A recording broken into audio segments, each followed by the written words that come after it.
Hello বন্ধুরা, তো তোমরা কে কে কচু ভালোবাসো? আমার তো খুবই প্রিয় কচু।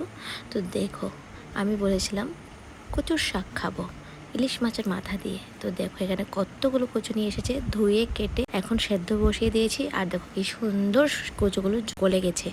আর এগুলো হলো আমাদের বাড়ির কচু। আর নিয়েছি 3টে ইলিশ মাছের মাথা। তো দেখো কচু সেদ্ধও হয়ে গেছে। এখন মাথাগুলো হলুদ লবণ মেখে তারপর ভেজে নিচ্ছি। তো দেখো ভাজাটা হয়ে গেছে, এখন নামিয়ে নেব। আর দেখো আমি এখানে সিম্পল কিছু মশলা নিয়েছি, বেশি কিছু দেবো না, কারণ ইলিশ মাছের মাথা যখন কিছু লাগবে না। তো এখানে ফোড়নের জন্য নিয়েছি তেজপাতা, শুকনো লঙ্কা আর হলুদ লবণ কাঁচা লঙ্কা, আর নিয়েছি জিরে আর ধনে। আর দেখো আমি এখন ফোড়নটা দিয়ে নিচ্ছি। তো এখানে কড়াই বসিয়ে দিলাম, তেল দিয়ে দিলাম, আর শুকনো লঙ্কা, পাঁচ ফোড়ন আর তেজপাতাটা এখন ভালো করে একটু সময়ের জন্য ভেজে নেব।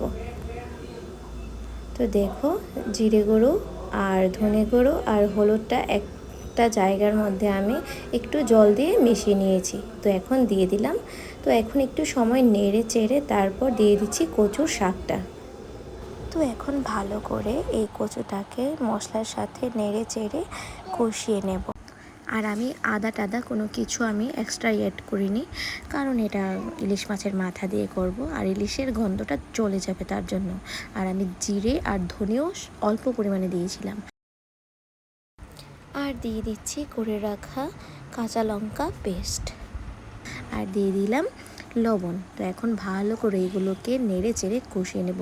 আর কচুর শাক যত মানে মজবে অতই স্বাদ।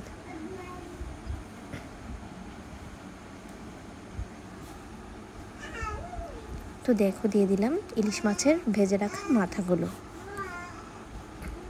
তো এখন ভালো করে মাথাগুলো একটু চেপে চেপে দিচ্ছি যেন ভেঙে যায় আর ইলিশ আর কচুর শাকের সঙ্গে মিশে যায়।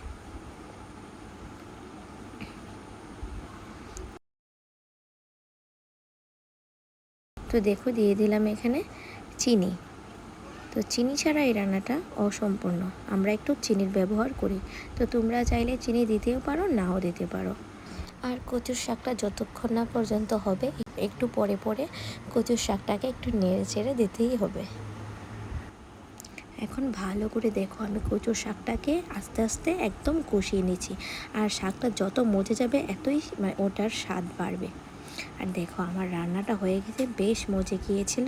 আর আমার কচুর শাকটা একদম রেডি হয়ে গেছে, আমি নামিয়ে নিয়েছি। তো কেমন হলো ভিডিওটা আমাকে জানিও। আর দেখা হচ্ছে তারপর নেক্সট ভিডিওতে।